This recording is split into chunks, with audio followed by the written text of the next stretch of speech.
예, 사사건건이 만난 사람 매주 금요일 찾아뵙고 있죠. 오늘도 KBS 해설위원 이경호 기자 나왔습니다. 어서 오십시오. 안녕하세요. 예, 오늘은 누굽니까?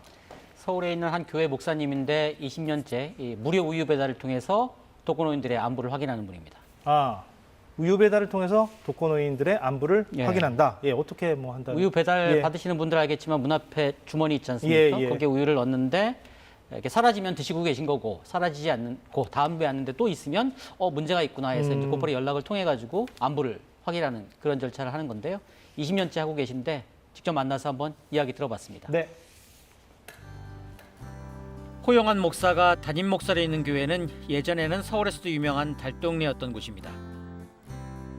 지금은 아파트가 들어서 달동네 흔적은 많이 남아있지 않지만 처음 이 교회에 왔을 때만 해도 대표적인 서민 동네였다고 합니다. 예, 우리 교회가 설립된 지는 53년 됐는데요. 저는 2대 목사고 제 전임 원로 목사님께서 53년 전에 교회를 세우셔서 30년 동안 목회를 하시다가 2001년도에 제가 후임으로 왔어요. 그래서 이게 이렇게 우리는 또 크리스찬들이기 때문에 온다 하는 것이 이제 하나님의 인도하심이라고 생각하는데 여기 와서 보니까 이제 달동네였고 정말 서민들이 밀집해서 살아가는 그런 동네였고 자녀들 공부시키려고 이제 각 지방에서 이렇게 올라오셨던 그런 분들이 모여서 사는 사람들인데 상대적으로 경제적으로 가난했기 때문에 신앙적으로는 아주 뜨거웠던 그런 사람들이 모이는 그런 특수한 그런 교회였죠.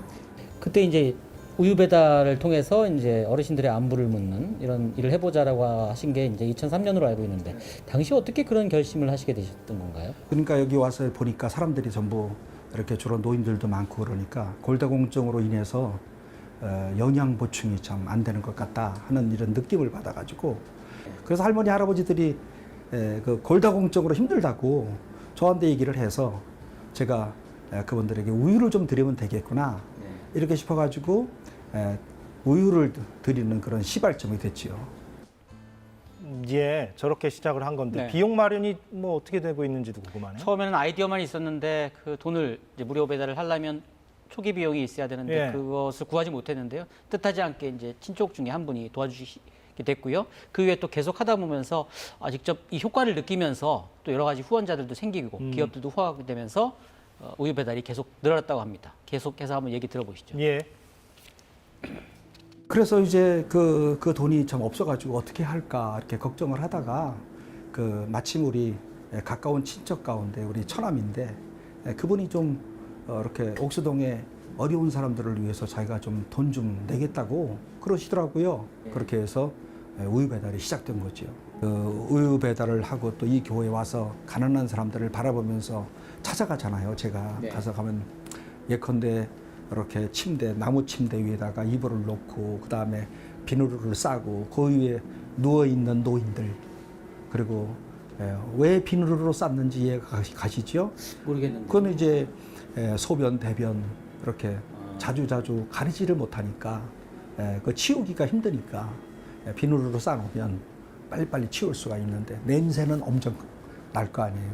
사실 사람들 이렇게 보면 사실 주소도 없는 집에 살면서 그래도 어떤 사람의 생명이 이렇게 살아있다는 것 때문에 오늘도 살아있는 사람들인데 솔직히 뭐 우유 하나가 무슨 힘이 있겠어요. 그렇지만 희망의 불씨가 된다. 그분들이 아무도 찾아오지 않지만 우유 배달원이 찾아오고 아무도 나를 관심을 두지 않지만 나를 찾아와서 이렇게 우유라도 주는 사람들이 있구나. 처음 말씀대로 네. 좀 효과가 있는 것 같군요. 그 어르신들 챙기는 데 있어서. 그렇죠. 우유가 이제 보통 이틀이나 3일에 한 번씩 꼭 배달이 되니까 당연히 우유가 없어지지 않고 그대로 있으면 확인이 곧바로 들어가니까요. 예. 고독사 하신 분들 아니면 또 무슨 경고가 생긴 분들 아프신 분들 곧바로 좀 연락해서 취할 수 있으니까요. 그 효과가 상당히 크다고 합니다. 한번 들어봤습니다. 네. 매일 아침마다 이제 우유를 전달하면 그 우유가 이제 바깥에 2개 이상이 쌓이면 안에서 변고가 일어난 거니까 그럼 우유 배달하시는 분들이 교회나 구청으로 신고가 들어와요. 그러면 그 신고에 따라서 그분의 자식들한테 알려가지고 이제 그 안에서 시신이 3일 이상 방치하지 않도록 이렇게 고독사 방지를 하는 거죠. 아주 갖가지 그런 슬픈 얘기들이 사실은 우리가 이 일을 하면서 많이들 있었지요. 그런 가운데서 지금 특별히 이제 명절이 가까운데 이 명절 때라든지 이런 때가 되면 많은 독거노인들이 돌아가셔요. 그리고 실질적으로 1년에 우리가 발견하는 사람들만도 10명이 넘어요. 예, 지난 구정 때에도 5분이 돌아가셨어요. 네, 말씀 듣다 보니까 이제 명절이 얼마 안 남았는데 특히 연휴 때 우유가 배달이 안 되다 보니까 그때 또 나중에 연휴 기간 끝나고 나서 확인하는 게 좀 안타깝다고 하십니다. 예. 이런 취지가 좀 널리 알려지면서 후원자들이 굉장히 많이 늘었는데요. 개인 후원만 37,000명 되고요. 기업 후원들도 들어가지고 우리가 이름만 들어도 아, 그 기업 하는 기업들이 굉장히 많이 후원을 해준다고 하는데요. 그 현황 한번 또 계속해서 들어봤습니다. 예. 처음에 이제 100명으로 시작했는데 정말 지금 딱 20년 됐습니다. 올해까지. 20년 됐는데 지금 3,806명. 오늘 현재 돌리고 있는 우유 배달이 3,806명이 우리에게 우유를 받아 잡수고 계셔요.